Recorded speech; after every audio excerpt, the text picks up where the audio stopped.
मनापासून 9 ऑगस्ट जागतिक आदिवासी दिनाच्या शुभेच्छा। महाराष्ट्रातला सर्वात मोठा जागतिक आदिवासी दिन या अकोले शहरामध्ये संपन्न होतोय। सकाळी आपण सर्वांनी खेड्यापाड्यामध्ये हा जागतिक आदिवासी दिन संपन्न केला आणि आता या अकोले शहरानं आपण सर्वांनी ही भव्य दिव्य मिरवणूक आपण अनुभवली। हा जागतिक आदिवासी दिन मोठ्या उत्साहात संपन्न केला। दरवर्षी आपण सगळेजण म्हणजे नुसते आदिवासी बांधव नाही तर सर्वच जण आपण इथे एकत्र येतो आणि गुण्यागोविंदानं हा उत्सव हा सण आपण साजरा करतो। खरं तर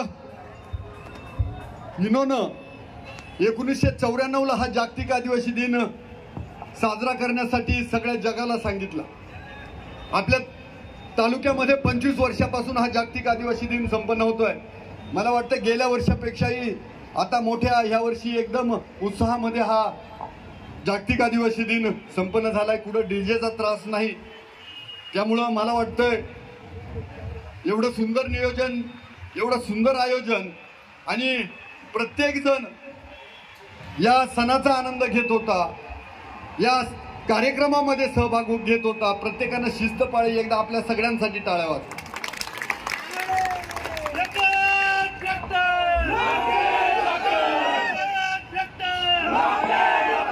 दरवर्षी आपण एकत्र येऊया आणि या सणाचा आनंद घेऊया।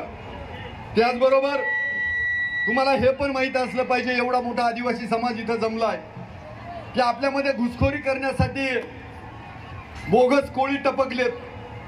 धनगर बांधवांनाही आपल्यामध्ये आरक्षण पाहिजे, यासाठी आम्ही आमदार म्हणून तर आम्ही शर्तीची बाजी लावतोय।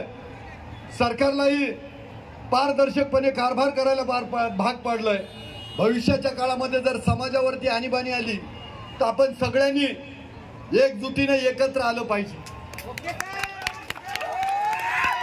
आणि महाराष्ट्रामध्ये जिथं जिथं आदिवासी समाज आहे, जे आमदार आपल्या आदिवासी समाजाच्या मागे उभं राहत नाही, जे लोक फक्त इलेक्शन पुरती आपल्याकडे मतं मागतात, तर यांना त्यांची जागा दाखवायची ह्या निमित्ताने हे पण लक्षात ठेवा।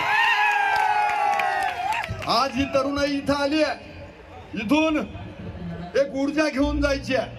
आपण राघोजींचे वंशज आहे, आपण दिव्या आव्हाडाचे वंशज आहे, आपण राया ठाकराचे लक्षा ठाकराचे वंशज आहे, बिरसा मुंडाचे वंशज आहे। आणि म्हणून आज ह्या ताकदीनं तुम्ही आलात, मनापासून तुमचं धन्यवाद मानतो।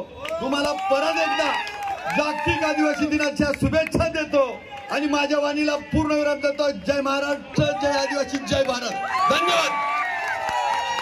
यानंतर शेवटची 1-2 गाणी होतील आणि आपला कार्यक्रमाची सांगता इथं होईल।